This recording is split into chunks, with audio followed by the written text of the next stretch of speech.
노예 생활에서 시작해서 기적 같은 탈출, 그리고 마침내 한 민족이 탄생하기까지 정말 엄청난 이야기죠. 오늘은 구약의 심장이라고 할 수 있는 출애굽기, 그 장대한 서사를 한번 깊이 들여다보려고 합니다. 이 거대한 이야기의 시작은요, 의외로 아주 작습니다. 바로 하나의 약속, 그리고 숫자 70에서부터 모든 게 시작돼요. 야곱의 가족 딱 70명이 이집트로 내려가면서 말이죠. 그런데 놀랍게도 이 70명이 말 그대로 폭발적으로 늘어납니다. 이건 그냥 인구가 좀 늘었다 이 정도가 아니에요.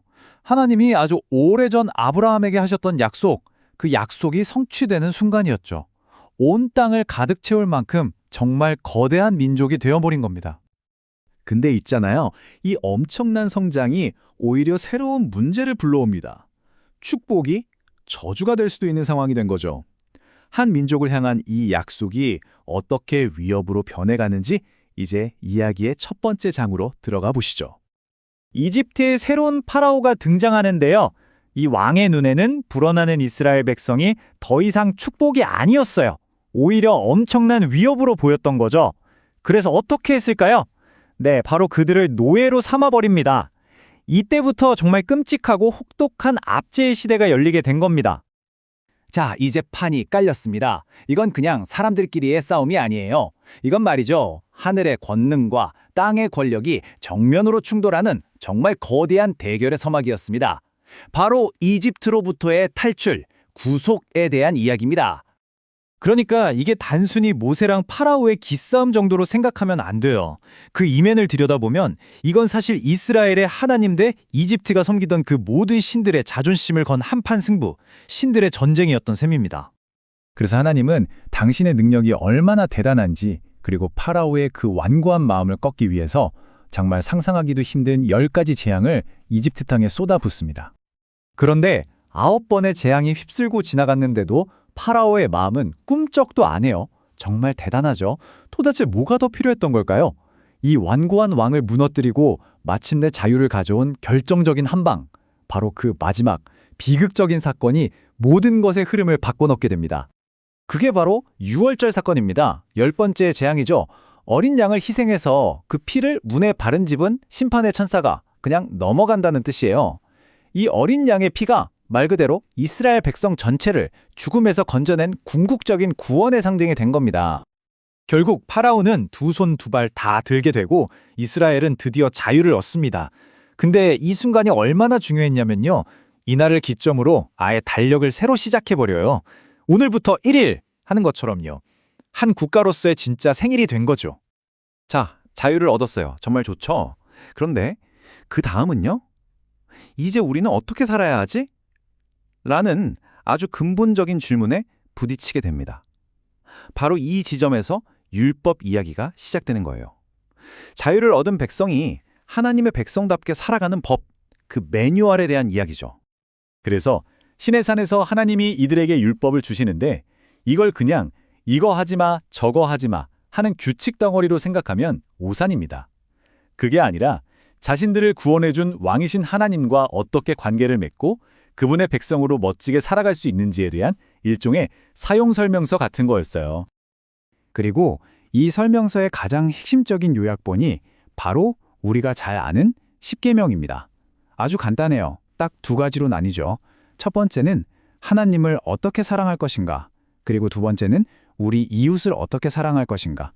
이 두 기둥이 이스라엘의 모든 도덕적, 영적인 삶의 기초가 되는 겁니다. 그런데 이스라엘을 구해내고 또 살아갈 법을 주신 게 이야기의 끝이 아니었어요. 사실 진짜 클라이먹스는 따로 있었습니다. 어쩌면 출애굽 이야기 전체를 관통하는 가장 궁극적인 목적이라고 할 수 있는데요. 그건 바로 하나님이 그들 가운데 함께 사시는 것, 바로 임재였습니다. 하나님의 진짜 속마음은 그냥 백성들을 이집트에서 건져내는 데서 그치는 게 아니었던 거죠. 그들을 자신과의 깊은 관계 속으로 불러들여서 아예 그들 한가운데서 함께 살고 싶으셨던 거예요. 그럼 하나님이 함께 거하실 집은 어떤 모습이어야 할까요? 그 구조를 이해하려면 먼저 시내산을 한번 떠올려 봐야 해요. 시내산은 크게 3개의 구역으로 나뉘어 있었거든요.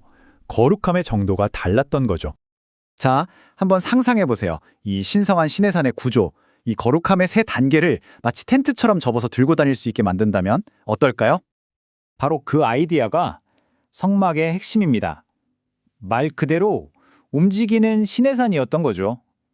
이제 하나님의 임재가 한 곳에 머무는 게 아니라 백성들과 함께 광야를 여행할 수 있게 된 겁니다. 그래서 성막의 구조를 보면요. 시내산처럼 똑같이 세 부분으로 나뉘어 있어요.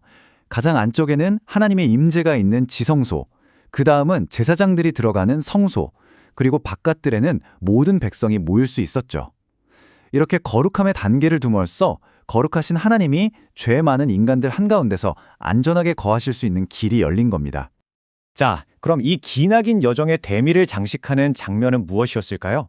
그리고 솔직히 이 수천 년도 더 된 이야기가 오늘을 사는 우리랑 도대체 무슨 상관이 있는 걸까요? 드디어 성막이 다 지어졌을 때 정말 놀라운 일이 벌어집니다. 하나님의 영광이 마치 빽빽한 구름처럼 내려와서요. 방금 만든 그 성막을 가득 채워버려요. 눈으로 볼 수 있도록 하나님이 나 여기 있다고 도장을 꽝 찍으신 거죠. 그리고 이건 그냥 한번 보여주고 끝나는 이벤트가 아니었어요. 이 영광의 구름이 낮에는 구름 기둥이 되고 밤에는 불 기둥이 되어서 광야길을 가는 내내 이스라엘 백성의 내비게이션이 되어줍니다. 그들의 왕이 정말로 살아계셔서 함께 걷고 계신다는 아주 확실하고도 역동적인 증거였죠. 기독교 신앙의 관점에서 보면 출애굽기의 이 모든 사건들은 사실 더 큰 이야기를 가리키는 예고편 같은 거예요. 6월절 어린 양은 장차 오실 예수님의 희생을 미리 보여주는 거고요. 백성들 한가운데 거하셨던 그 성막의 임재는 오늘날 우리 안에 거하시는 성령님을 떠올리게 하죠. 말 그대로 구원과 거룩한 삶, 그리고 하나님과의 동행에 대한 완벽한 로드맵을 보여주는 셈입니다. 결국 출애굽기는 그냥 오래된 역사책에 갇힌 이야기가 아닙니다. 구원과 믿음이 무엇인지에 대해 지금도 우리에게 말을 걸어오는 살아있는 이야기죠. 그래서 마지막으로 여러분께 한번 여쭤보고 싶네요. 이 해방과 율법, 그리고 그들과 함께했던 하나님의 임재에 대한 이 오래된 이야기가 오늘 여러분의 삶과 신앙에는 어떤 의미로 다가오고 있나요?